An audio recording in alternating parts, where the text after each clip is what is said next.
Livingston McLeod, followed by Red Deer North. Thank you, Mr. Speaker. Well, the Finance Minister let the cat out of the bag when he said the Southwest Ring Road project will cost $5 billion. Calgary residents need this project, but they want it at the best possible price. Yet it's been reported that the $5 billion could produce 3 replica South Calgary hospitals.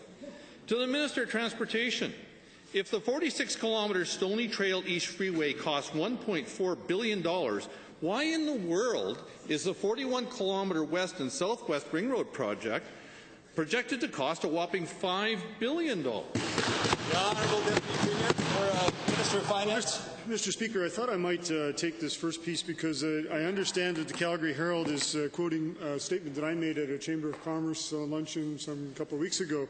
The $5 billion number was an estimate that we've used during the discussions of the ring road that is going to be happening. Mr. Speaker, as I mentioned in the speech to this House on the budget, this is an agreement that took 50 years in the making to work with the Aboriginals First Nation, to work with Calgary residents, to work with the municipalities.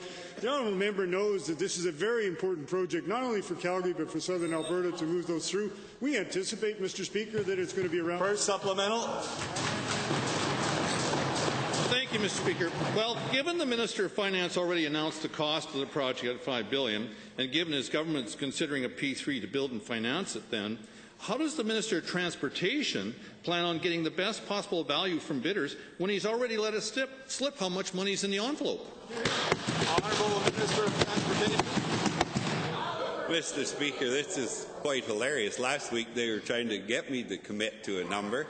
Now that we have, now they're saying we shouldn't have, Mr. Speaker. But in fact, Mr. Speaker, it was the Minister of Treasury Board that come out with that number. That's the reason why I didn't want to come out last week, Mr. Speaker. The $5 billion is a rough number, Mr. Speaker. Until we put it out for tender and have the bids come in, you can't have an exact number. Supplemental. Yeah, thank you, Mr. Speaker. Well, given it is 4 times the other one, you've got to wonder. To the Transportation Minister then, given that this government said it was considering a P3 to build this ring road project, if the government doesn't get any bidders like what's happening to the schools, what's your plan B for this? Honourable Minister of Transportation. Mr. Speaker, there you go with speculation again. I'm quite confident we'll get lots of bidders on our P3 project on these ring roads. Mr. Speaker, we've always done that. We've built pretty well all the ring roads around Edmonton and Calgary under P3, and we've saved the taxpayers of Alberta over $2.5 billion building P3 roads, Mr. Speaker.